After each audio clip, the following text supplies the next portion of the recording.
if you're starting something, starting a new program, and you don't have a baseline, again, how do you know? I've heard people say, I'm afraid to do labs. I don't want to know. Why do you not want to know? I think it's a lot scarier to find something out that's pretty far gone that you could have nipped in the bud pretty early on had you just had some basic labs done.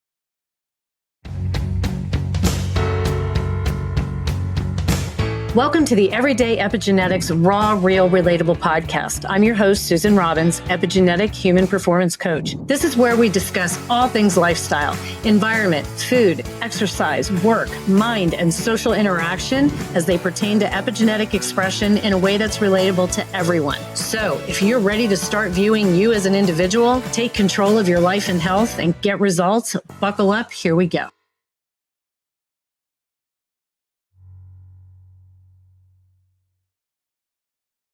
Welcome to the Everyday Epigenetics Raw, Real, Relatable podcast. I'm your host, Susan Robbins, and this is the place where we talk about everything lifestyle and environment and how it affects our genetic expression. So today it is just me again, and not just me. I mean, hey, but if any of you are watching the video and my face looks like it's a little smashed and I look tired, and I just had amazing body work with my body work guy here. And I just want to give a shout out. If you are in the Northern Colorado area, look up Josh Krill. He is with Strength as Medicine. And this man has basically put Humpty together again when nobody else could for months and months. Contact me if you want his info, if you're local, if you need some help. Anyway, thanks, Josh, and thanks for making me look crazy here. Onward. Today, we are going to talk about labs. I see labs come back from people, and I'm like, literally, what the fuck? I've seen one page, literally one page come back that has hardly anything on there. And this is someone's annual lab work, okay? If we don't know what's happening with our body, how do we work with it? We want to see, are things that we are implementing, lifestyle changes. Some of you are on medications, and are these changes we are making, are they making a difference? If you're starting something, starting a new program, starting with me, starting with another coach, or whatever you're doing, and you don't have a baseline, again, how do you know? I've heard people say, I'm afraid to do labs. I don't want to know. Why do you not want to know? I think it's a lot scarier to find something out that's pretty far gone that you could have nipped in the bud pretty early on had you just had some basic labs done. I mean, there's plenty of labs you can follow up with and do really specialized testing on things, but at least start with some basics. Now, so what I'm going to do today, get your pen and paper handy. I am going to go over the list of labs that I typically recommend to pretty much anybody that works with me, whether it's doing just DNA. Sometimes I'll have some extra things there depending on what some things come back. But my coaching clients, 100%. I want to know what the hell is happening with their body. What's going on? I'm going to give you a list of the labs that I recommend. I'm going to go down them. I'll explain why or what they are. And I will make sure that we have something in the show notes, some kind of attachment or something. Get your pen, get your paper, your laptop, whatever the hell you're using, your iPad, but take this down because I will tell you people, information is empowerment. And if you don't take control of your own life, your own health, especially nowadays, you're going to be in some deep doo-doo. That's why the information is so empowering. And if you're just trusting your doctor 100% to order all the shit that you need, think again. Because like I said, I am astonished and disgusted at some of the labs that I see that come back. And sometimes it's insurance and There's plenty of great cash labs out there that are really relatively inexpensive. That's what I use. I have a great one I use. And you can get labs done that you need. If your insurance doesn't want to pay, if your doctor, absolutely, which just again astonishes and disgusts me. Doctors that refuse to order labs that you want and you will even pay extra for is downright appalling. Let's take control. Know the labs that you should be getting. The body is a very complex system. We need to look at the full picture. Just looking at one or two things, as you're going to hear through this, it's not going to give you the full picture. It's the same as the people out there touting, I'm going to give you 5 snips of DNA and tell you everything that's wrong with you. Bullshit. Run. It doesn't happen. It's not going to happen. You're just going to waste your money. Spend a little bit, and I mean, seriously, sometimes it's a little bit extra, sometimes it's not extra, and get all the information so that you can make the best decisions moving forward, because 99% of the time this is lifestyle driven. Our DNA is our DNA. It is probabilities and propensities. I'll be mentioning some different DNA things in here. And again, we have control over much of it. It comes down to lifestyle, could be supplements, things like that. Buckle up, get your pen and paper, and let's go. Typically, I've seen one time an ex-boyfriend, I went with him to go get labs, and he couldn't get an appointment until 2 p.m. and it was supposed to be fasted labs. And we got there and he was hangry as hell. And they said, oh, you didn't have to be fasted. And it's like, well, but these are fasting tests. Yeah, well, we have special technology or some kind of stuff that he didn't need to be. So check with your lab, but 95% of the time, 99% of the time, you need to be fasted. And that's about 12 hours of nothing but water. Okay. So I'm going to go down the list. First one we have is the CBC, Charles Boy Charles, if you're just listening. It's complete blood count. This one's super common. Even on the one pagers, I see it. Typically, every doc's going to order that one. It counts the cells that make up your blood, red blood cells that carry oxygen, white blood cells that fight infection, platelets that help our blood clot. And it will show an increase or decrease in these counts. And so that can be important. It's a great check for overall health and to see if certain interventions are working. Great basic labs that we look at might find things like you typically see some things that could be potentially dehydration, anemia, things like that. And that one, again, super cheap. Insurance typically always pays for it. And so that's your CBC. The next one is the CMP, Charles Mary Paul, Comprehensive Metabolic Panel. Super important. This one measures 14 substances in the body. We've got enzymes, electrolytes, proteins around kidney, liver, blood sugar. So it's really checking to see how these organs are functioning. So you're going to see things in here like fasting glucose. That's the glucose, the amount of glucose in the blood. So that's basically your blood sugar amounts. And that has to be fasted, as does A1C or HbA1c, hemoglobin A1c. And that one's more like the diabetic check, they'll say. And that's how you're managing your blood sugar levels, what the A1C is. And you'll hear things.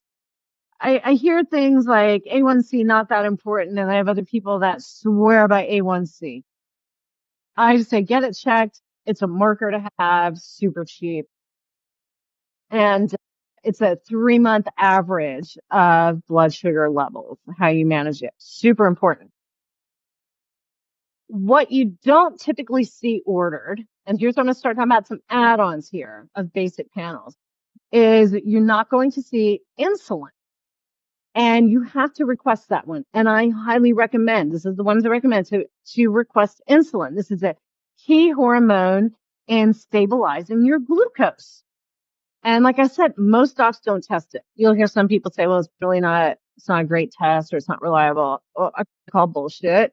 I want to see how the insulin's working down. Carbohydrates, break down into glucose to be used for energy, and then insulin secreted by the pancreas to take that glucose from the blood into the cells for either energy or for storage. And so we want to see if that insulin's high. It's not like if the body can't make enough insulin to keep up with the glucose that like all this, like we see so many people with so much eating so many high glycemic, shitty carbs, amping up that blood sugar, and the insulin just finally, like a lot of times, can't keep up. It can't make enough insulin to keep up with the glucose. You develop the insulin resistance. That blood sugar stays high. The insulin climbs up high. And so again, it's looking at a total picture instead of just one or two things. I've seen labs comes back that are just A1C or just glucose. I want to see everything. Again, we want that complete picture. Add on, tell them you also want to see your insulin. Okay, number 3. And this one's going to be a long one, all right? I don't mean long time-wise. This is a long list here. Bear with me here. Lipids, okay? Lipids are fatty, waxy, or oily substances that play a significant part in many of our body's functions. And so you're going to hear different ones here. The normal one that you will typically always see checked is cholesterol. And you're going to see LDL, which we know as the quote bad cholesterol. And then that's your low density lipids. And then we have HDL is your high density lipids. And that is your quote good cholesterol. And you'll see a total cholesterol, which is the combination of them.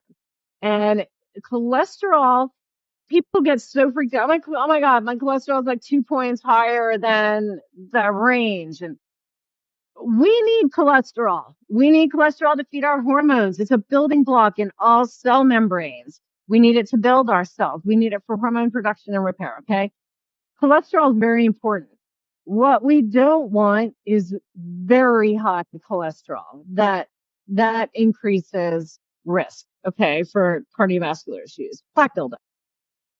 You'll typically see cholesterol, and then you'll see triglycerides in a lipid panel. And the triglycerides are lipids that circulate in the blood.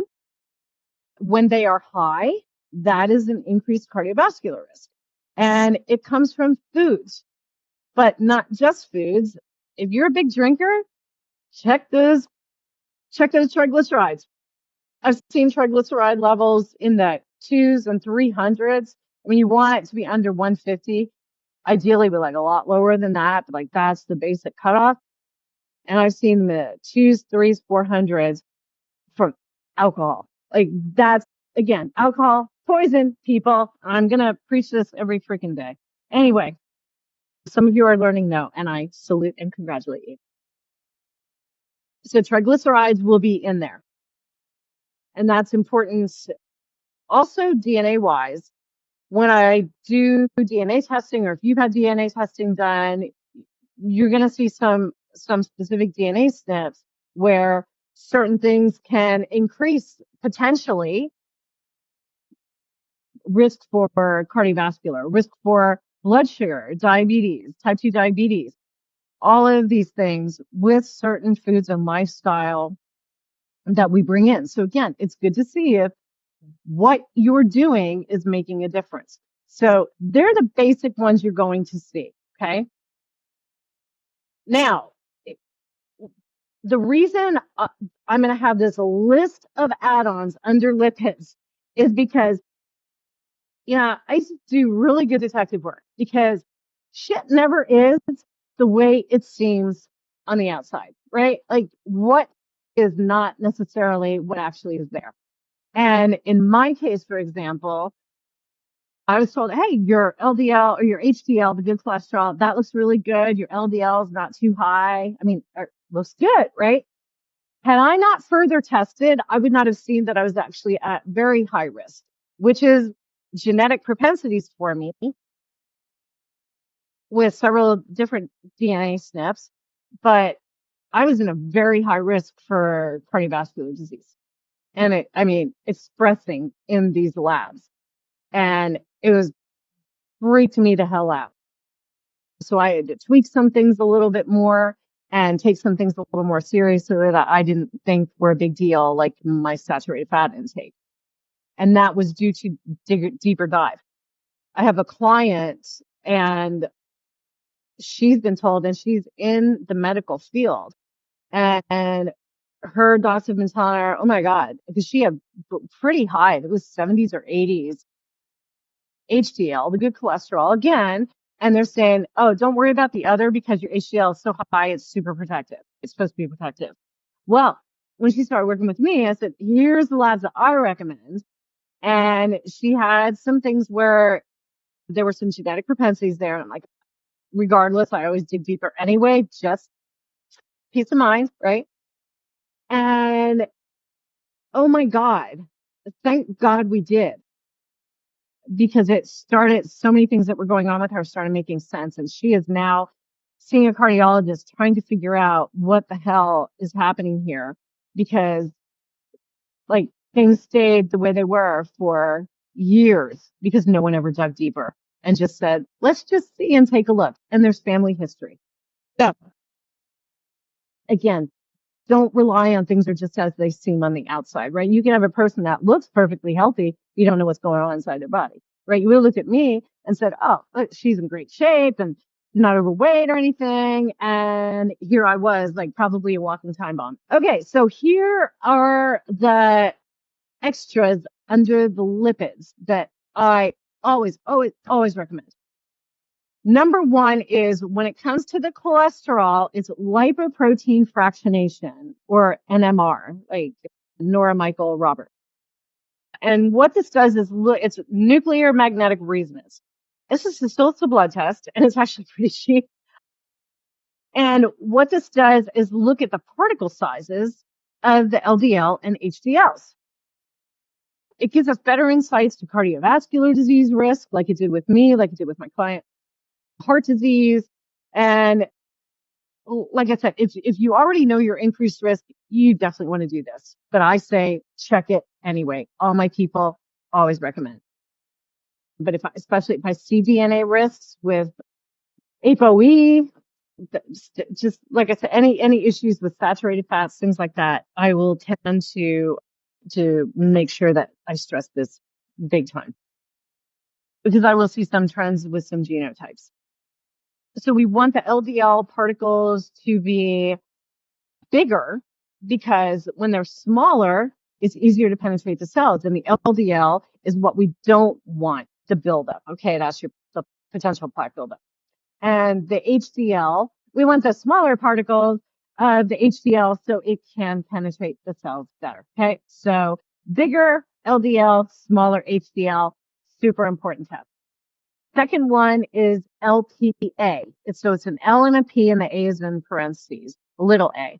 And this is the quote, the heart attack cholesterol. And it's about 75 to 90% of it genetically determined. But there are also non-genetic contributors to this one. Things like, I know I've got this from Dr. Amy's followers. Are you hypothyroid people? This can affect LPA, hypothyroid, kidney disease, and this is a risk factor for heart disease. Okay, that's an important one. The next one is apolipoprotein B. And this is the main protein in LDL, the shitty cholesterol.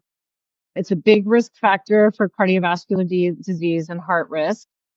And they think it could actually be a better indicator of risk of cardiovascular disease than just the LDL cholesterol. And what it does is carry substances in the blood that make up plaque, like LDL. And that's what that does. And in my DNA, under the saturated fats and the basic fat panel, we do look at propensities for apolipoprotein B. And again, that's one with me where I'm increased risk there for, especially with high fat and high saturated fat intake. And again, it was definitely expressing. So again, just another great marker. So I read a few days ago, it was funny. It said like, where you see ApoB, LDL. You don't see HDL. You see the LDL and ApoB go hand in hand. The next one is APOA1 or APOA1. And this one's the primary protein associated with HDL, the good cholesterol. So we want this one to be a good one. So again, this is another major cardiovascular marker.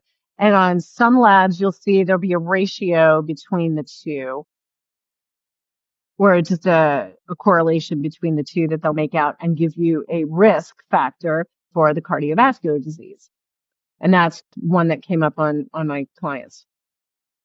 Okay, so hope you're still following along here. So I hope I'm not talking too fast. If I'm talking too fast, let me know, but that's not gonna happen. I'm just on a roll, so I'm giving you a little break here. Okay, we're gonna keep it going.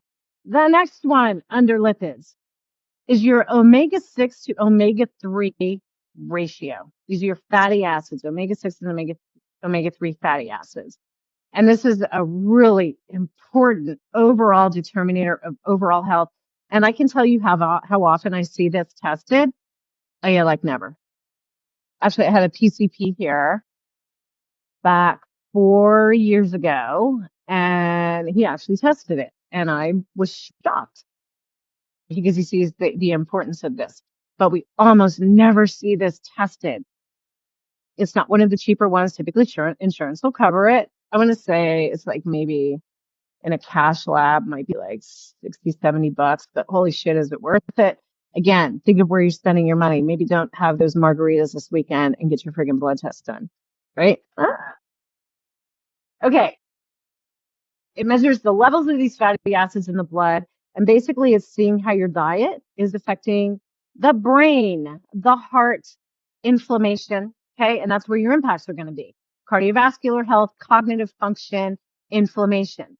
Again, I say do this with everybody because the majority of the time I see people that are higher on the omega-6s by a lot than the omega-3s, like by a lot. They're getting too many omega-6s, which can actually be inflammatory. Those of you that sit there with a whole can of nuts or a whole bag of nuts and eat the whole thing, you can get too much of a good thing, people. And I see on DNA for actually pretty significant amount of people where too much omega-6s really, like genetically, they're set up for increased risk for inflammation. Watch your amounts there. And people are not getting enough omega-3s.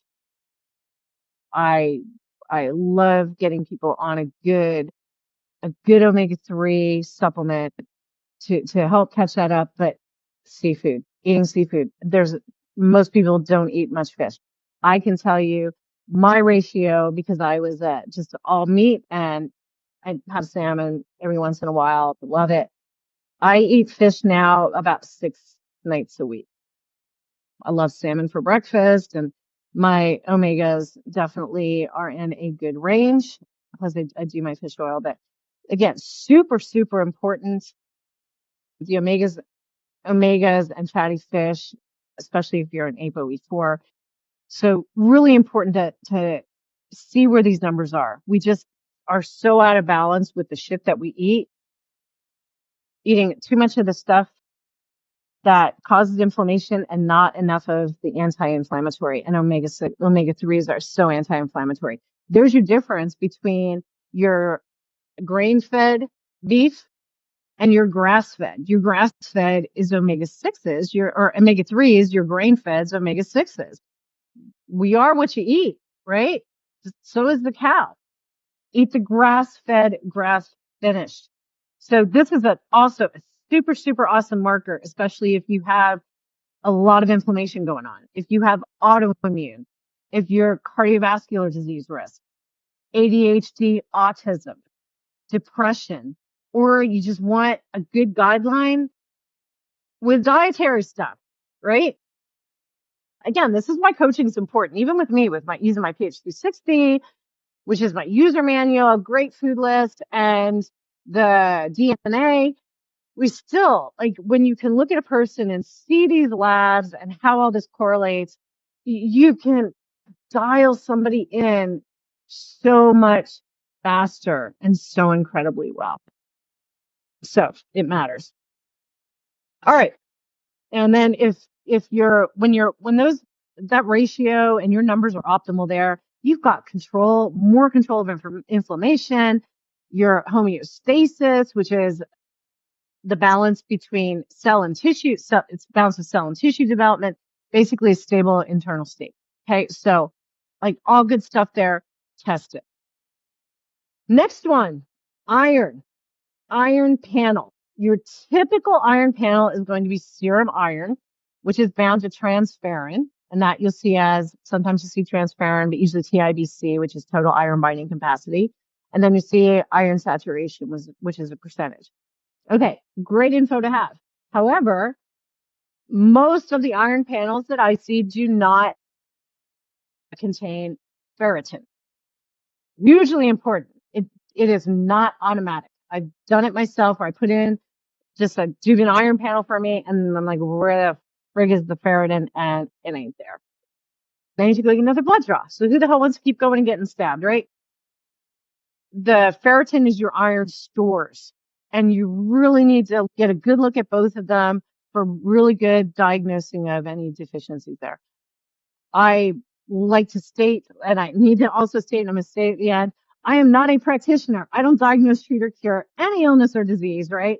But I can take a look at a lab and know that, okay, this is a little low. We probably need to eat more of this. Probably need to eat less of this, okay? Or this might be a good supplement to help here, a good quality supplement, things like that. So I'm not looking to diagnose any of this. I do not diagnose iron deficiencies.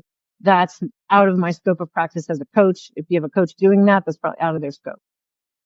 Talk to your practitioner just to solidify. But so I just want to get that out of the way. The serum iron, the difference is between the iron, because we say iron and ferritin, like what's the difference? So the serum iron, like I said, is what's bound to the transferrin. And then that's a protein that carries iron in the blood. And then you have the ferritin, which is your iron stores. Okay. If you have too high iron stores, that is hemochromatosis. And I've known people that have been diagnosed with that, and that can be a pretty serious condition of way high iron stores. Okay, so that's iron. Make sure that your iron panel has ferritin. If it does not, add it. Okay, number 5, CRP, like Charles Robert Paul. This one is a massive inflammation marker. And there's another one you can do called HS CRP, and I really like this one because it's high sensitivity. HS as in like Henry Sam. So HS CRP, high sensitivity.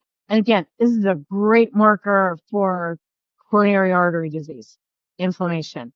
And the HS, the high sensitivity, just detects proteins produced as a result of inflammation, and the HS detects smaller increases. It's just a little bit better. I typically prefer the HS-CRP, but as long as we can look at CRP and see potential for inflammation, that's great. Next one. Okay, so that's all your lipids, all right? So hopefully you got all this down. If not, like I said, we'll make sure that everything's in the notes and get all that stuff. The next one, thyroid. All right. And any of you with Dr. Amy know, you know what I'm going to preach here. Right? So thyroid is one of the tests that I see that I am most disgusted on because it's usually what you'll see. And this is even with your endocrinologists who are supposed to be specialists. They only test what we call TSH, so thyroid stimulating hormone. Okay. And it's a hormone that regulates thyroid function. They want to test and see, is it too high, which is typically the thyroid's having to work harder, so that can indicate hypothyroid, or is it too low, meaning it's not having to work that hard, so that could be hyperthyroid, right? Or you might be right in the middle. But even the standards we look at are shit. And they'll go off of just that. But how can you go off of just that if you don't really know how the thyroid's actually functioning as a whole? I'm going to scream this to the high heavens. Do not accept this. If this is what they say, we only test TSH. then you do them on your own. You do your labs on your own, or you find someone that will, and you leave because that's incomplete. So basically the TSH, it's produced by the pituitary, signals the thyroid gland to produce and release the thyroid hormones into the blood. Okay. So it has a purpose. Absolutely 100%. But we want to know what the thyroid's actually doing. We want to test. Here you go. Free T4. This is your inactive thyroid. It converts to T3 so that we can use it. You want to test the T4. Free T4. Then you want to test free T3. This is your active thyroid. Okay. This is what you're able to use. And then we want, and you're going to hear people say, there's no reason to test reverse T3. Again, we'll call the bullshit card there. It's a metabolite of T4, and it will tend to be elevated when the body is in crisis. So it does have a very good purpose. But also, if you're not converting that inactive T4 well to that active T3, and that can be stress can affect that when there's that crisis, or it can be very genetic. That's what it is with me. That's why they were feeding me T4, T4, T4, and the more T4 they fed me, the more tired I got, the more shitty I felt, the more my hair was coming out, the fatter I got. Like, it was a nightmare. And that's one of the things we test on my hormone panel. We look at the D101 enzymes and the D102 and look and see how genetically, what those propensities are with conversion. I coincidentally had both variants in both of those. And you give me T4, I just want to go to sleep. Like, don't come near me with it. So I'm one of those candidates for T3 only. There's not a lot of us, but those of us that need it, that's what we are, right? We're not crazy. They want you to think we are. So we have free T4, free T3, reverse T3. Let's see how we're doing there. Because if you're having thyroid issues, how's that converting? And then your antibodies. And that's an autoimmune indicator. We want like presence of none. Doesn't hurt. Get them checked and just see where you are. Okay, that's the thyroid. I'm trying to make this just not this long, drawn out thing, so bear with me. Hormones. All right, it's another one. And I ask people in their 40s, 50s, 60s, do you have any hormones tests? No. Why should I? I just went through menopause. Doesn't matter, right? Oh my God. Your hormones affect everything in your body. Just like your lifestyle affects your hormones. If you're doing the right things at the wrong time, you're jacking up hormones. If you're doing the wrong things at the wrong time, you're jacking up hormones, right? If you're doing the right things at the right time, you're helping your hormones. Lifestyle matters. Foods matter. All this stuff. You know this shit that I preach all the time. Okay. Hormones. Let me give you a list of the ones that I recommend that we do, and I've been recommending these forever. Okay. Testosterone. We want free and direct. And no, this is not just for men. This is the most important one for women as well. Now, do we need as high levels as men? No, but it is hugely important. And for men, dudes, I mean, it's going to affect your heart, like not just your erections, right? This is super, super important. Energy, muscle, lean muscle, super important. Make sure your testosterone levels are optimal for you. There are ranges, and the low ranges are so freaking low that they're not good for anybody. So find someone that understands, ask me, whatever, email me, but find someone that understands what optimal levels are and then find your optimal level. I tend to run high on testosterone. I see this with a lot of activators. Our predominant hormones are noradrenaline and testosterone. So I don't know if it's the fact that maybe we just burn through this, but I've come across so many activator women that like we need to be in like the 200s and 300s at least, like to feel optimal. It's crazy. So again, we're all different. So we have testosterone, free and direct, men and women. All of these are men and women. There is no exception here. Okay. Progesterone, number 2. Yes, men as well. This supports sperm development for males and reproduction and pregnancy in women. Hugely important. See where your progesterone levels are. And we look at that also with the estradiol. Estradiol is the major female sex hormone. And again, just like women have the testosterone, men have the estrogen, and testosterone converts to estrogen.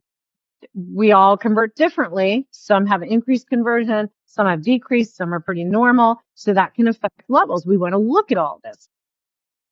And it regulates many, many processes in the body. It's the most potent form of estrogen in the body, estradiol. And guys, you got the man boobs. Sometimes it's that increased conversion can affect that. No, your estradiol. Number 4 here, DHEA. And that's a precursor to testosterone, estrogen.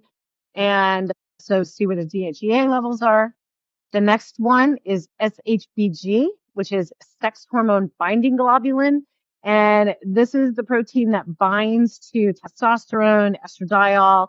DHT is produced in the liver. DHT is dihydrotestosterone, more predominantly higher in men, unless we'll see the levels go up in women with testosterone supplementation sometimes, testosterone use. And so SHBG will grab onto that we don't want it to grab onto, right? We want more of these hormones free to be able to utilize. So that's why we test things like the free testosterone too. How much is being gobbled up by this SHBG? So again, another important, we're looking at the system here. And another one that I found to be pretty important, Amy turned me on to this one. I listened to this podcast she did, pregnenolone. This is a hormone, because I think I see it every once in a while, every once in a blue moon on a test. And it's a hormone made by the adrenal glands from cholesterol. So see, cholesterol important. And it's a starting material in our production of testosterone, progesterone, cortisol, estrogen, etc. Okay. Pregnenolone, super important. And we're seeing it in brain health as well. Okay. That's your hormone panel. Don't let them just test one or two things. Get it all. Get the full view of what's happening. Number 8, big test. Homocysteine. I don't know why I see this again. Every once in a while, homocysteine's on there. This is one I recommend to everybody. And then if someone especially has any variants with MTHFR, variants around choline, MTR, MTRR, BHMT, MTHFD1, like these are all things I want to see homocysteine levels, CBS gene. Even if I don't know the DNA, I want to know my damn homocysteine level, okay? It's an amino acid that the body makes when it digests protein, and it's broken down with B12, B6, folate. Sound familiar? Because we looked at, we're coming up actually next, we're going to talk about that. But if you are aware of having MTHFR variants, or because choline plays a big part there too, I insist on every time having homocysteine checked. When homocysteine is high, it is increased risk for atherosclerosis or plaque buildup, thrombosis, osteoporosis, if not treated. A lot of times we'll treat that with folate, but there are, like I said, a couple of genetic SNPs where folate may not be as effective in lowering homocysteine levels. So again, really good to know this stuff and not just be seeing what sticks against the wall when you throw the pasta. So the more you know, the better you are. Okay, so homocysteine. Next one is 2 vitamins, B12 and folate. I wasn't doing the folate. I've been doing the B12 consistently, but now I've turned on to the folate. People will say folic acid in the same sentence as folate. They are 2 different things. The folate, or B9, is the natural. The folic acid is synthetic. And it's what in all the processed shit foods that say enriched, cereal, pasta, okay? And it's a micronutrient that is so important with DNA synthesis, red blood cell formation, growth and development of fetus. So you tend to see miscarriages when people are taking too much folic acid and they can't convert it to the folate. And that is a very genetic thing. It can be an issue with MTHFR, and it can be the DFR1 gene as well.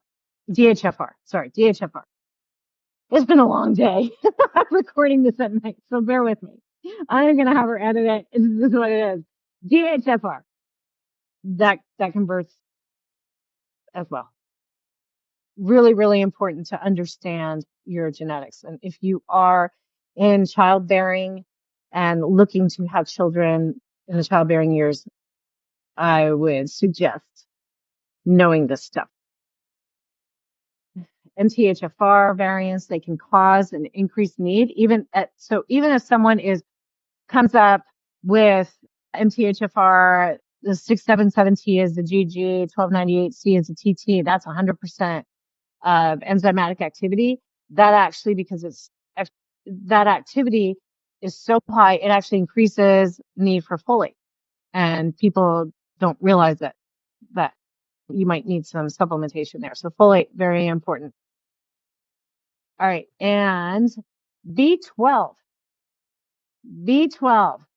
This one plays an essential role. Again, red blood cell formation, cell metabolism, nerve function, DNA production. So it's a little important.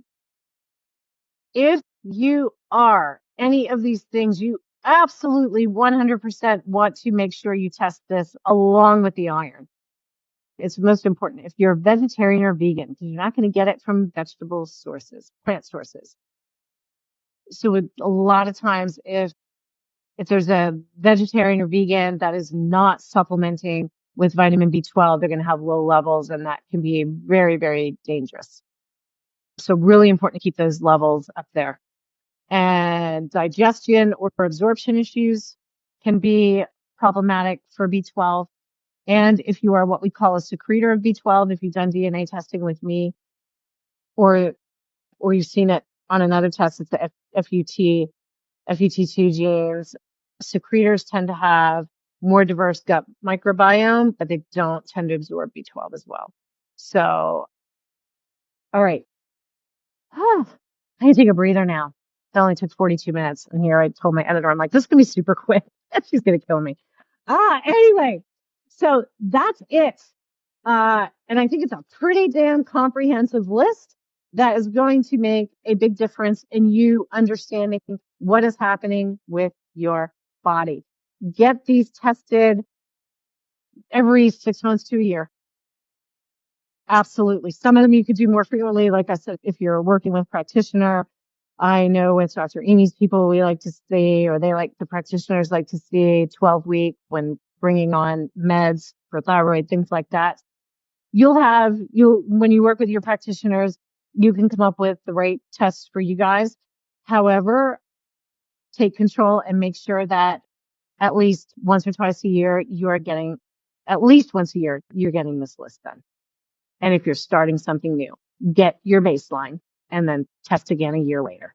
And I think 6 months to a year, and I think you'd be shocked at when you implement and you really make that commitment to yourself to be healthy, your healthiest, and feel amazing.